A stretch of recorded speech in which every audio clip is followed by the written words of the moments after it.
Welcome to my story. My name is Jennifer Jenny Collins, and I live in Boston, Massachusetts.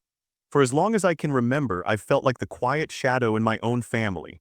At a recent family dinner, I was subtly told to sit in the corner while my siblings and cousins laughed, shared stories, and basked in the spotlight.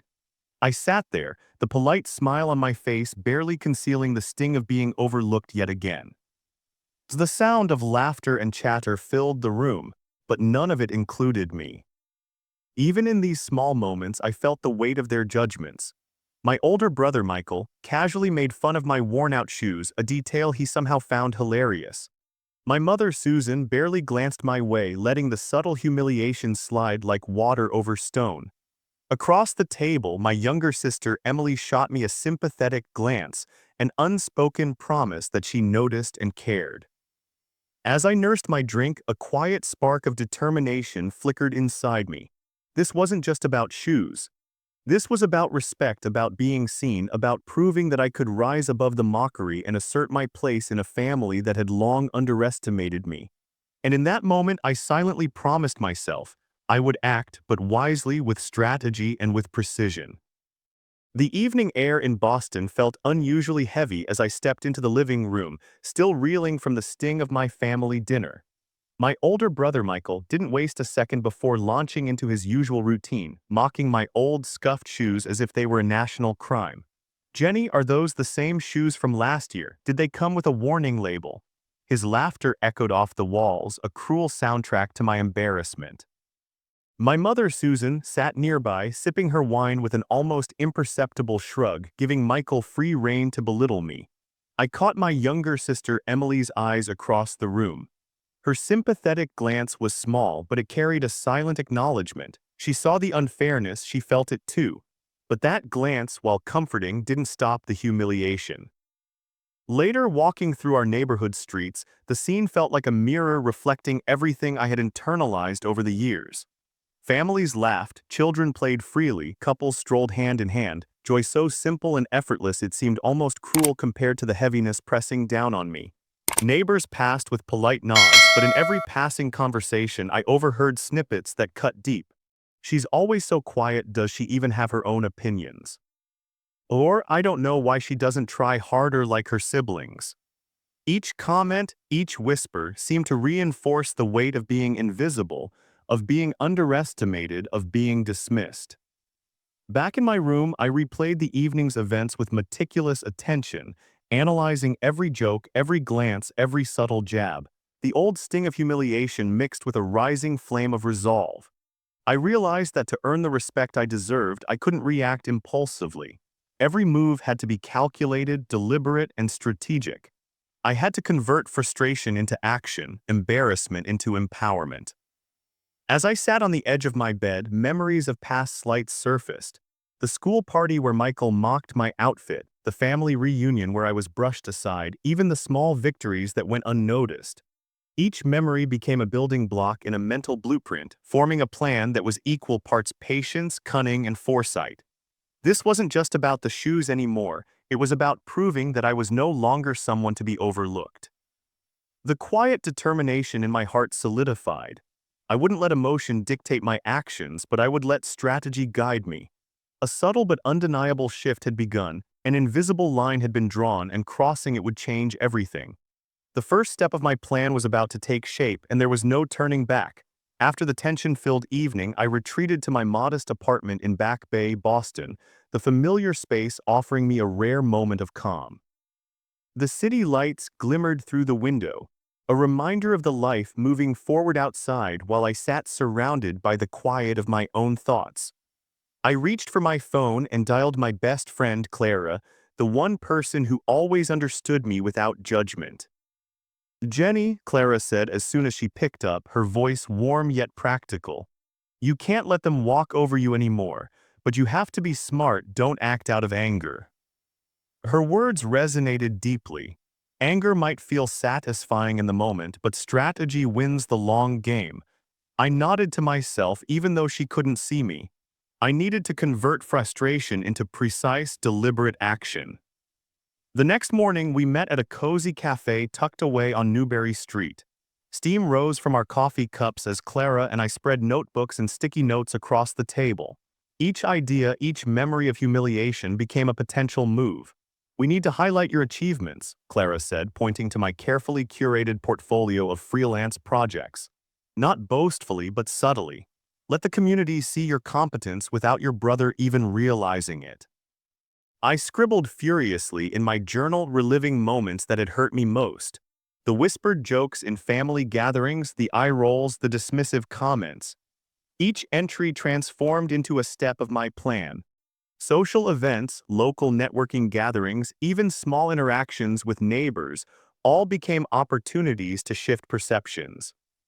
We discussed how to expose Michael's arrogance without causing public embarrassment, strategic surgical moves rather than overt confrontations. I would leverage subtle hints on social media, casual remarks in conversation, and community recognition of my own efforts. Every encounter was a chance to reclaim the respect I'd been denied. As we talked, Clara's encouragement fueled my resolve. "You're not the timid girl they think you are. You're intelligent, capable, and resourceful. It's time they see that." Her words crystallized my determination. I was no longer reacting. I was planning, calculating, preparing for each move as if it were a chess game, and I intended to checkmate my brother's arrogance one step at a time. By the time our coffee cups emptied, a clear blueprint had emerged. I closed my journal, feeling a mix of anticipation and quiet satisfaction. The path ahead was deliberate, careful, and precise. I could almost feel the shift, the subtle power returning to me, the first signs of respect slowly realigning in my favor. And somewhere deep inside, I knew the moment of reckoning was coming. The next morning, I stepped out onto the familiar streets of Back Bay, feeling a mixture of determination and subtle excitement. My first move had to be calculated, invisible yet effective, a way to plant doubt about Michael's credibility without appearing confrontational. I started with casual conversations. Passing by neighbors and local shopkeepers, I dropped small, seemingly innocent remarks about Michael's recent projects, letting inconsistencies naturally surface. "Did you hear Michael's latest story about the office renovation?" I asked Mrs. Carlson, the retired schoolteacher who lived across the street. I was a bit surprised. He said one thing, but I heard it differently from the contractor. Mrs. Carlson raised her eyebrows. "Really? That's odd, I hadn't noticed." Exactly as I had planned. Inserting subtle doubt into community chatter required patience, but it worked. Soon, whispers began circulating, gently unraveling Michael's carefully crafted persona. Social media became my next instrument. I shared posts about my own small projects completed with care, attention to detail, and no exaggeration. Friends and neighbors commented, naturally comparing the visible results with Michael's half-told stories. The contrast was striking, yet unforced. Every like, comment, and share acted as a quiet endorsement of my competence. At a local family gathering that weekend, I observed reactions closely. Michael attempted to assert his usual dominance, spinning tales about his successes. But subtle eye rolls, exchanged glances among cousins, and murmured corrections from those who had followed my updates undermined him. "Didn't you say last month that project was finished on time?" a distant cousin asked casually, as if in passing. Michael faltered for the first time, glancing nervously at me. I remained calm, maintaining a neutral expression. Every observer, from family friends to neighbors, witnessed a subtle shift. The power dynamic was beginning to tilt. By evening, I felt a quiet surge of satisfaction. These small victories, whispered doubts, social proof, and gentle public exposures were more potent than direct confrontation. My confidence grew with each moment I maintained control, demonstrating patience and strategic thinking.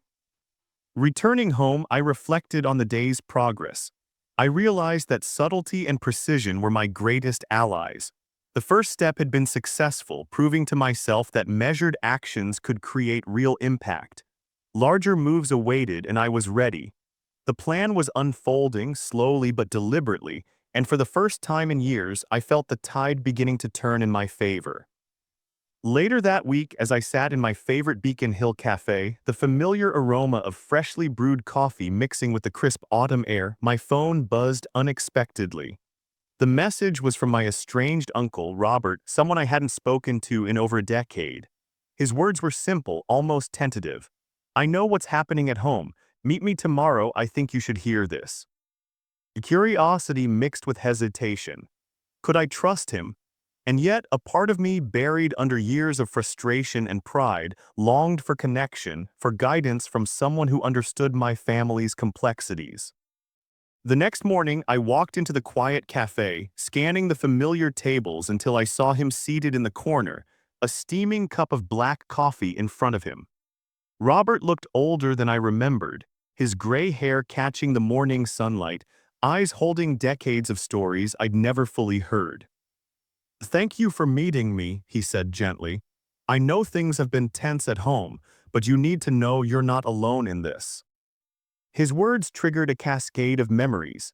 My mother's subtle criticisms, my brother's mocking laughter, the quiet support from my younger sibling, but also flashes of warmth from my father, who had passed when I was too young to understand the world fully.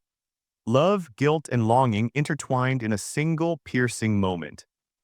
I don't know if I can forgive them yet," I admitted, my voice trembling slightly.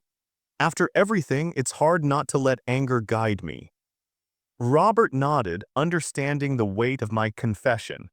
"You don't have to forgive right away, but don't let your plan blind you to the possibility of reconciliation, or at least understanding." As we talked, memories surfaced.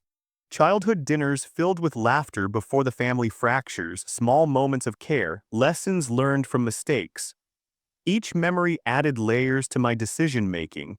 Was my strategy only about revenge, or was it also about earning respect and acknowledgement I'd long been denied?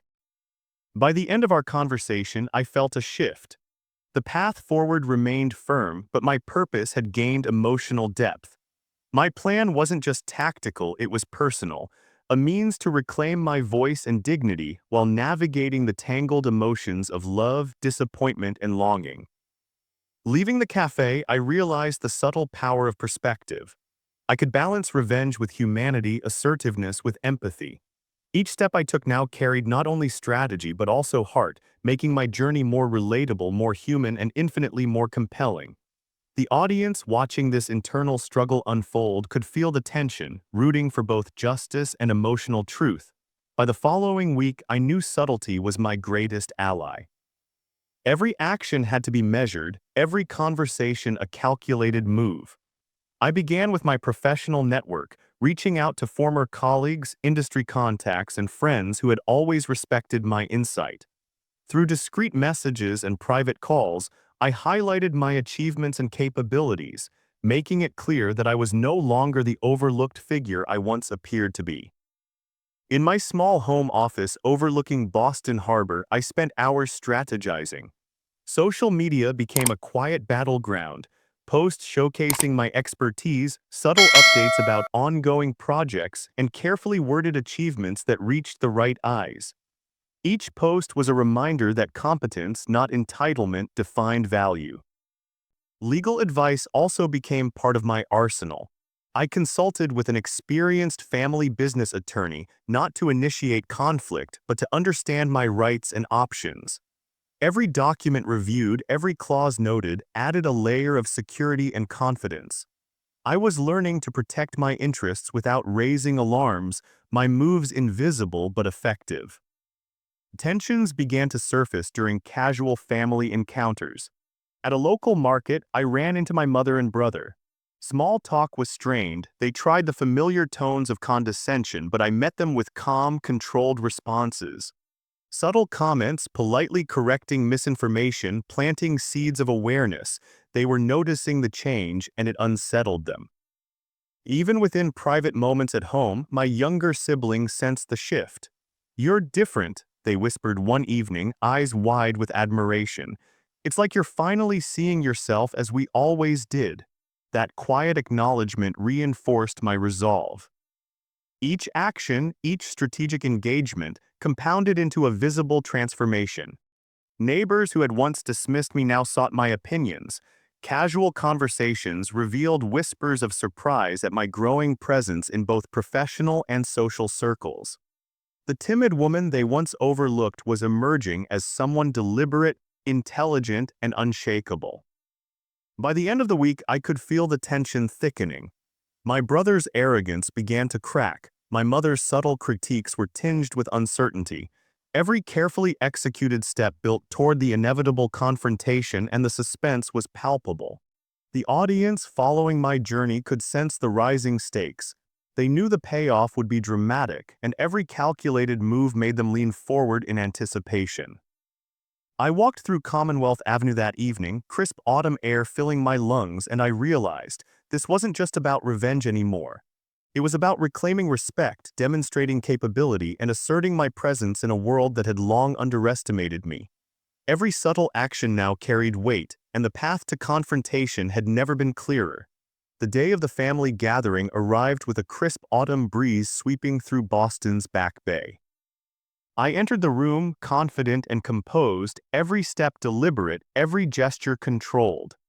The chatter paused momentarily as my presence registered. My brother Daniel and my mother Margaret exchanged uneasy glances, the first sign that they were beginning to sense the shift.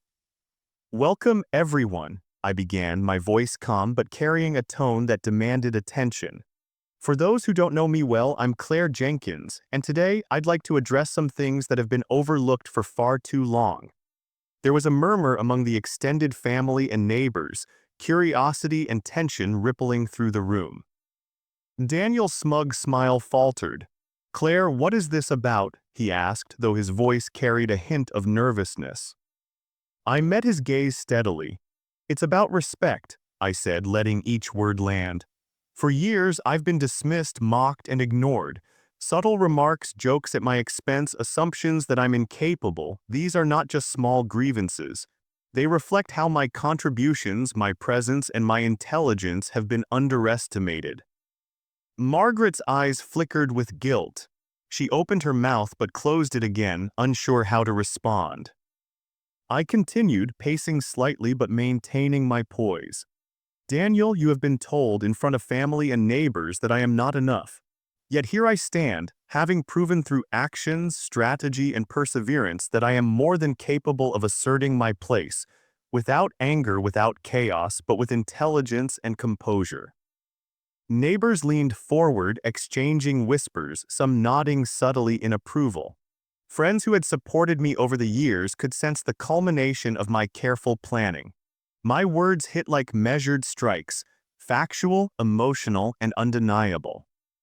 Daniel shifted uncomfortably.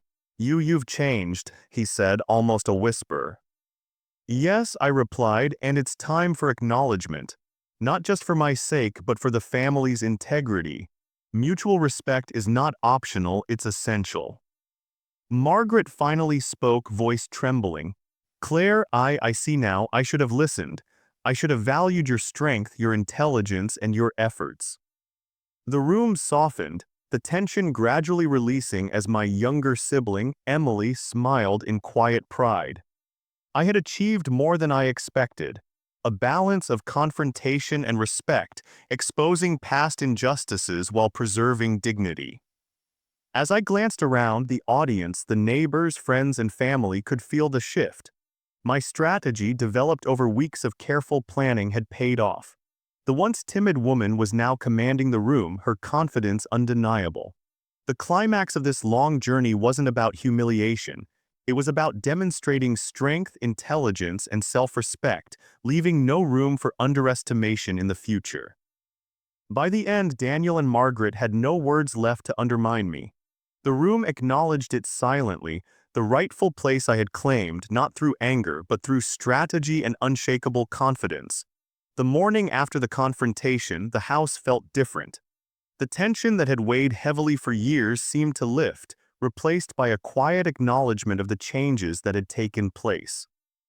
I moved through the rooms of our Boston Back Bay home, each familiar corner now seeming to recognize my presence not as someone overlooked, but as someone respected. Margaret, my mother, approached hesitantly. "Claire, I want to apologize," she said, her voice tentative but sincere. "I see now how I allowed things to happen, how I ignored your efforts and let Daniel belittle you. You were right to stand up for yourself." I met her gaze calmly, keeping my posture composed. "Thank you, Mom," I replied.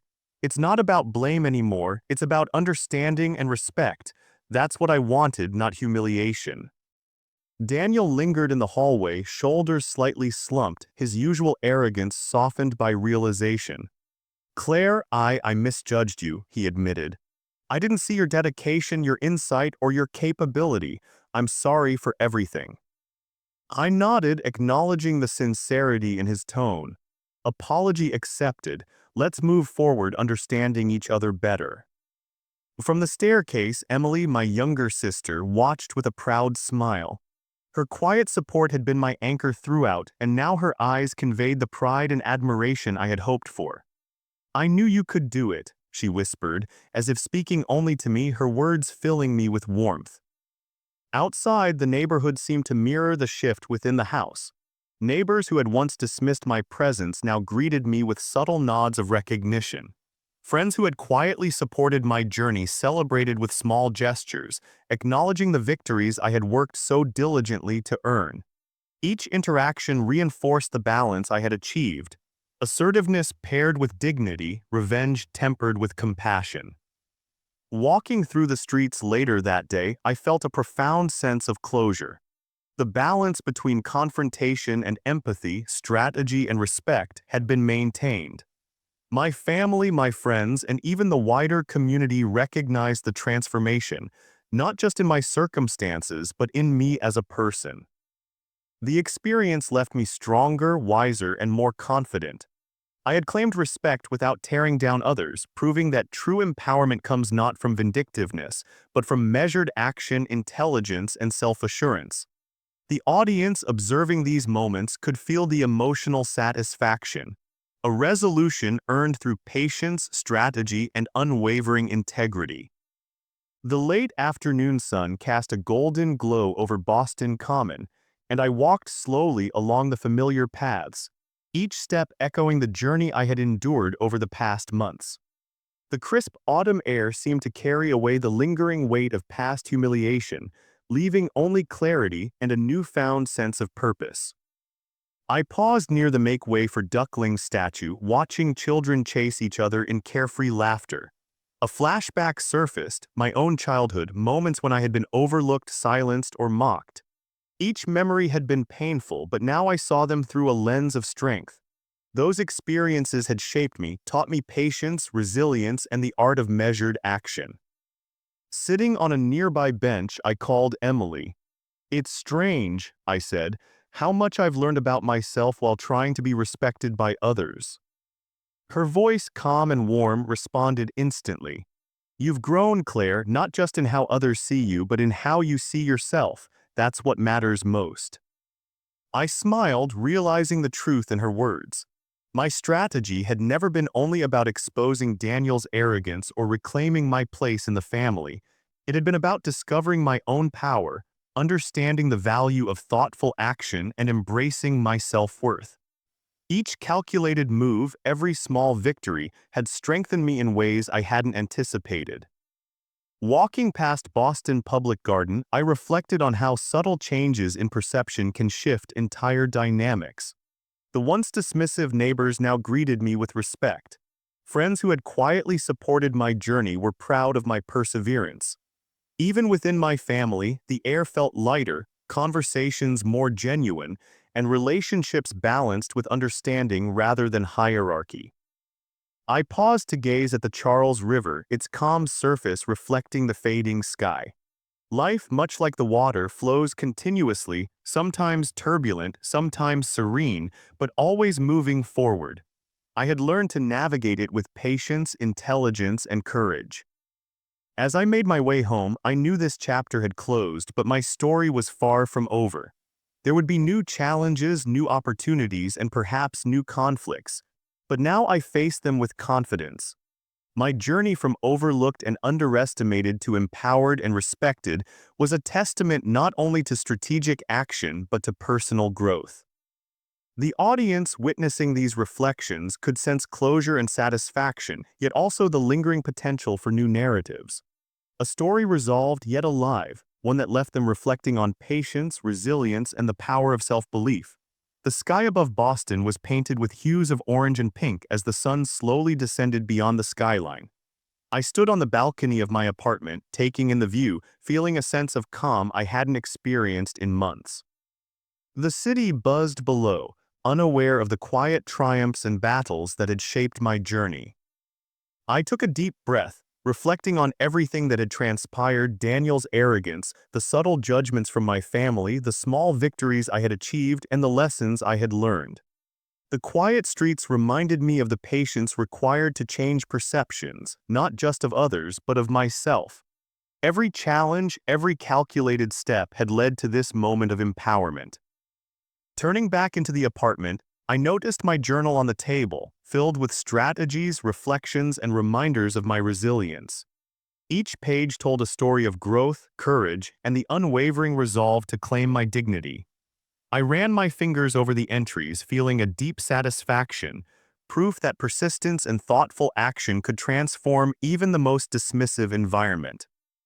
I sat down and spoke aloud, almost as if addressing someone watching my journey unfold. Sometimes it's not about revenge. Sometimes it's about proving to yourself that you are worthy of respect, that your voice matters, and that you can rise above the judgments of others. The golden light streamed through the windows, casting long shadows across the room. I thought about the audience, those who might relate to my story, silently struggling to be heard or recognized. I wanted them to ask themselves, would you take revenge or would you forgive? Or would you choose self-growth, proving your worth through actions rather than anger? Standing, I walked toward the door, feeling a lightness in my step. Each movement was deliberate, confident, reflecting the person I had become. The past no longer held power over me. Every slight, every mockery, every judgment was now fuel for my growth, not a weight to carry. As I stepped outside, the city stretched before me like a canvas of endless possibilities. My future was unwritten, yet I walked into it with clarity, confidence, and strength. The audience witnessing this conclusion could sense both closure and empowerment. They were invited not only to reflect on my journey, but to consider their own paths, decisions about respect, resilience, and the balance between revenge and personal growth. The sun dipped below the horizon, leaving a promise of new beginnings, and I walked forward, ready to embrace whatever came next.